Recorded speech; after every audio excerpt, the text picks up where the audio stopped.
कि ये मुस्लिम विस्तार में क्यों, जितने भी एविडेंस ये ले रहे आप पार्टी वाले मुस्लिम विस्तार में, क्या इनको दूसरे विस्तार से वोट नहीं ले रहे, वहाँ से लड़ाने का नहीं है। मुस्लिम को टिकट नहीं देना है, नॉन मुस्लिम को टिकट देना है, और फॉर्म यहाँ पर अपने कार्ड यहाँ पर बांट रहे हैं, और ज्यादा बिजली की लालच इधर दे रहे हैं। क्यों? यहाँ से एविडेंस सब ले रहे हैं। वो सीए एनआरसी को रखने वाले हैं, जो बीजेपी कर रही वो बीजेपी का काम इनको सौंपा गया है। अब जितनी पार्टी आ रही है सब लॉलीपॉप दे रहे हैं, उनको भी पकड़ेंगे कि जब विधानसभा का चुनाव था हमने लॉलीपॉप दी थी, ये चीज बोला था, क्या हुआ उसका, उसके पीछे भी करेंगे, उनका कान पकड़ के मनवाएंगे उनको। जैसे मोदी साहब ने गए चुनाव में बोला था 15 लाख देंगे, ये रेवड़ी बांटी थी, 15 लाख की मिल गया। ये ऐसा आरोप लगता है ना कि आप बीजेपी की बी टीम है, भाजपा से मिले हुए हैं। उससे पहले भी आपकी काफी सारी वीडियो वायरल हुई थी जो अमित शाह के साथ में हुई थी। अब इलेक्शन से पहले ऐसे भाजपा नेताओं के साथ में मीटिंग होना, ये कहीं ना कहीं इशारा देता है कि आप बीजेपी से मिले हुए हैं। तो मैं उसके पीछे लगाऊंगा। 12 से ये प्रोजेक्ट मेरा है, 166 करोड़ रुपया का प्रोजेक्ट है ये।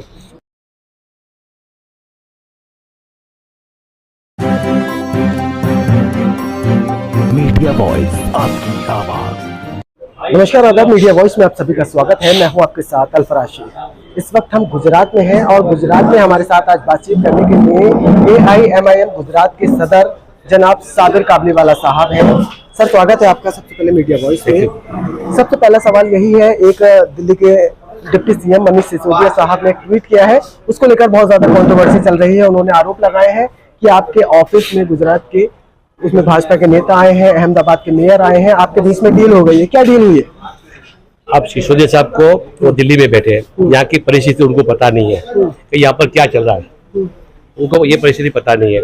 अब ये जो आज उन्होंने ट्वीट किया, ये यहाँ पर 700 फैक्ट्री है, फैक्ट्री बंद पड़ी है, 1.5 लाख मजदूर बेकार है। हाईकोर्ट ने आज 10 महीने पहले वो लोग ने ऑर्डर किया कि फैक्ट्री उन्होंने बंद करवाई फैक्ट्री। उसके सामने कॉमन ट्रीटमेंट प्लान जो बन रहा है, उन्होंने ये कहा कि कॉमन ट्रीटमेंट प्लान आप चालू करो, उसके बाद आप फैक्ट्री चालू करो।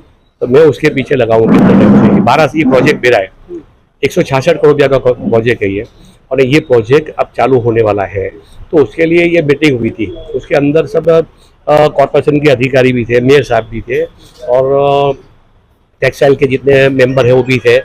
तो उसके अंदर झाड़ में मीटिंग हुई, उसमें 300-400 लोग थे, और ये फोटो अभी मैंने सबको दिया, उसके अंदर सब लोग बैठे, आप उसमें आप देख रहे हो, उसमें से फोटो क्रॉप करके उसको बताया गया कि ये आपने मीटिंग की। देखिए वो फोटो आप चेक करना, उसमें से पता चल जाएगा, दूध का दूध पानी का पानी हो जाएगा। फोटो फेक है या आपकी मीटिंग हुई थी? मीटिंग वहां पर हुई थी जहाँ प्रोजेक्ट बन रहा है। जो प्रोजेक्ट बन रहा है उसको चालू करने का है, वो चालू करने के लिए वो देखने के लिए आएंगे कि प्रोजेक्ट कितना टाइम में पूरा होगा। उसमें 2% काम बाकी है, 15 दिन का काम बाकी है, वो 15 दिन में काम पूरा हो जाएगा, और 30 नवंबर को ये सब फैक्ट्रियाँ चालू हो जाएगी। इलेक्शन से पहले फैक्ट्री चालू हो जाएगी। ये ऐसा आरोप लगता है ना कि आप बीजेपी की बी टीम है, भाजपा से मिले हुए हैं। उससे पहले भी आपकी काफी सारी वीडियो वायरल हुई थी जो अमित शाह के साथ में हुई थी। अब इलेक्शन से पहले ऐसे भाजपा नेताओं के साथ में मीटिंग होना, ये कहीं ना कहीं इशारा देता है कि आप बीजेपी से मिले हुए हैं। देखो, इलेक्शन आता है जब आक्षेप करते हैं, कोई पुरावा तो दे हमको कि हम लोग मिले हुए हैं, कोई पुरावा तो दे, है नहीं, खाली हमें बात करनी है। और 27 साल से बीजेपी यहाँ पर, हम तो थे नहीं, 1.5 साल से आए। आज आप पार्टी यहाँ से 7 साल से है यहाँ पर, तो हम तो थे नहीं, तो बी टीम कौन होता है? ये सब खोटे आक्षेप है। अच्छा, तो सर यहाँ पर असदुद्दीन ओवैसी भी आने वाले हैं, शायद डेट डिक्लेयर नहीं हुई है क्या? अभी से सब आएंगे, 29-30 तारीख को यहाँ पर दौरा है अहमदाबाद में। उसके बाद दर एक वीक में 2 दौरे हैं उनके, और इलेक्शन की प्रक्रिया स्टार्ट हो जाएगी। यहाँ पर हमने चुनाव प्रचार चालू कर देंगे। तो गुजरात में AIMIM ने 5 सीटों को डिक्लेयर कर दिया, कितनी सीटों पर लड़ने वाली है? हम लोग ज़्यादा से ज़्यादा सीट लड़ेंगे, और जीतने वाली सीट लड़ेंगे, और सर्वे चालू है। हम अभी से सब आएंगे, उस टाइम और भी कुछ सीटें डिक्लेयर करेंगे। अभी बीते दिन पहले एक वीडियो और लगातार वायरल हो रही है जो कि मनीष सिसोदिया साहब की है। एक पत्रकार ने उनसे पूछा कि आप न बिल्किस बानो पर बोलते हैं, किसी मुस्लिम मुद्दे पर नहीं बोलते हैं, मुस्लिम एरिया में विकास नहीं होता है।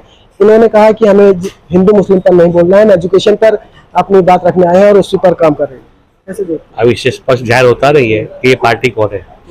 जब हिंदू मुस्लिम की लड़ाई चल रही है या अंदर लड़ा रहे हैं, तो इनको न्यूट्रल रहकर इनको इसका समाधान करना चाहिए, इसका हल निकालना चाहिए, और सबको एक करना चाहिए। इनकी जवाबदारी ये होती है। अब ये लोग भी हाथ ऊंचे कर देंगे तो जाएंगे का, और हमारी पार्टी जो आई है वो सभी दलित मुस्लिम आदिवासी मजदूरों के लिए आई है, उनका हक दिलाने के लिए आई है।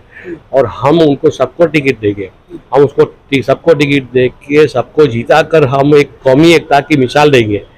और कौमी एकता की हम, आप देख रहे हैं देश का माहौल क्या है, तो हम वो जो चल रहा है उसको मिटाकर हम एकता की मिसाल देंगे। 2012 में जब चुनाव हुआ था तो जमालपुर जहां से आप लड़ रहे हैं चुनाव, वहां पर पहली मर्तबा ऐसा हुआ था कि भाजपा की सीट जीती थी। और अब मैं काफी ज्यादा ग्राउंड रिपोर्ट कर रहा हूं वहां पर जाकर, तो आवाज आ रही है कि एक बार फिर से साबिर साहब लड़ रहे हैं और ये भाजपा को जिताने का काम करेंगे। देखो, उस टाइम में कंटिन्यूस एमएलए था, 2 टाइम एमएलए था, ऐसा तो कोई मैंने काम किया नहीं था कि मेरी टिकट काट दी जाए। अच्छा, जब टिकट नहीं देनी हो तो पहले से बोल देना चाहिए। रात को जब डिक्लेयर करते हैं, टिकट डिक्लेयर करते हैं और रात को बोलते सुबह 10 बजे मैंडेट देने में आएगा। जब हम मैंडेट लेने जाते हैं तो उस टाइम बोलते हैं कि कलेक्टर ऑफिस में आपको मैंडेट दिया जाएगा। हम 2:30 बजे तक वहाँ खड़े रहे, 2:30 बजे तक खड़े रहे, मैंडेट किसी और को दे दिया। और वहाँ पर कम से कम 2000 लोग थे। हम लोग वहाँ पर पूरा रैली लेके गए थे फॉर्म भरने के लिए। और वहाँ जब आप किसी के साथ भी ऐसा हो तो वो क्या करेगा? नहीं, वफादार सिपाही तो वही होगा जो पार्टी में रहे और पार्टी के लिए काम करे। नहीं, जब पार्टी गद्दार है तो उसके लिए वफादारी दिखाने की चीज क्या? जब वो धोखा देती, रात को बोल टिकट डिक्लेयर करती है और सुबह मना कर देती, किसी और को दे देती है, तो पार्टी वफादार दी है तो उसके साथ वफादारी निभाने की चीज क्या? ये अभी जो पार्टी आई में इसमें इसका इनको ये कांग्रेस वालों को भुगतना पड़ेगा। ये सवाल सर यहाँ पर यह भी खड़ा होता है, अगर ऐसा होता है कि असदुद्दीन ओवैसी साहब आपका ही टिकट काट दें तो आप AIMIM को भी छोड़ देंगे?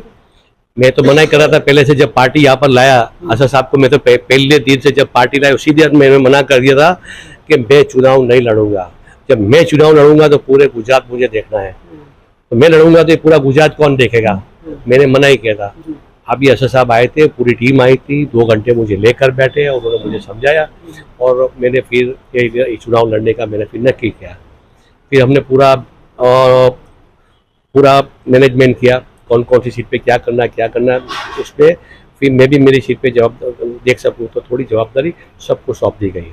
सर, कैसा रिजल्ट कैसा मिल रहा है? आप पब्लिक के बीच जा रहे हैं, माहौल कैसा है? क्या विधानसभा में पहुंचेंगे इस बार?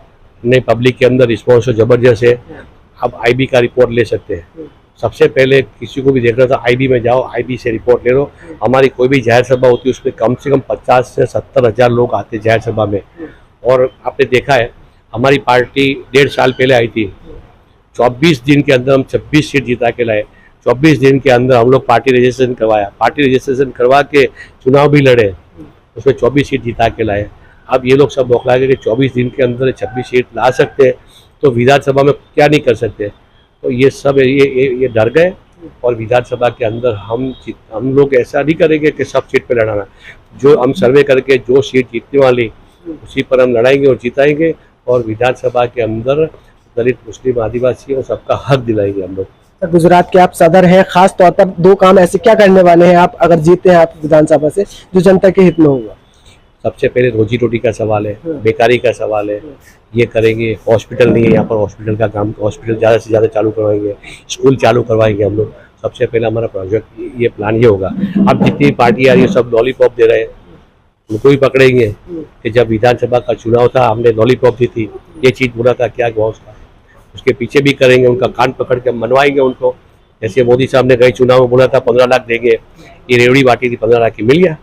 अब ये आप पार्टी आई 300 यूनिट माफ़ करने की बात करें। अब 300 यूनिट किसका माफ़ होता है? जो झुपड़पट्टी में 2 लाइट है और एक पंखा होता है, उसमें 1 महीने में 300 यूनिट चलता है। तो अब अभी तो कॉमन सबके घर में टीवी है, फ्रिज है, तो उनको जो रेगुलर बिल है वो तो आने वाला ही है, उनको समझना चाहिए। ये खाली खाली लॉलीपॉप देकर। अच्छा, दूसरी बात ये है कि ये मुस्लिम विस्तार में क्यों जितने भी एविडेंस ये ले रहे हैं आप पार्टी वाले, मुस्लिम विस्तार में क्या इनको दूसरे विस्तार से वोट नहीं ले रहे? वहाँ से लड़ाने का नहीं है।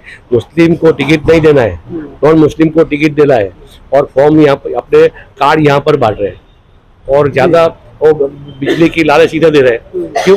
यहाँ से एविडेंस सब ले रहे हैं।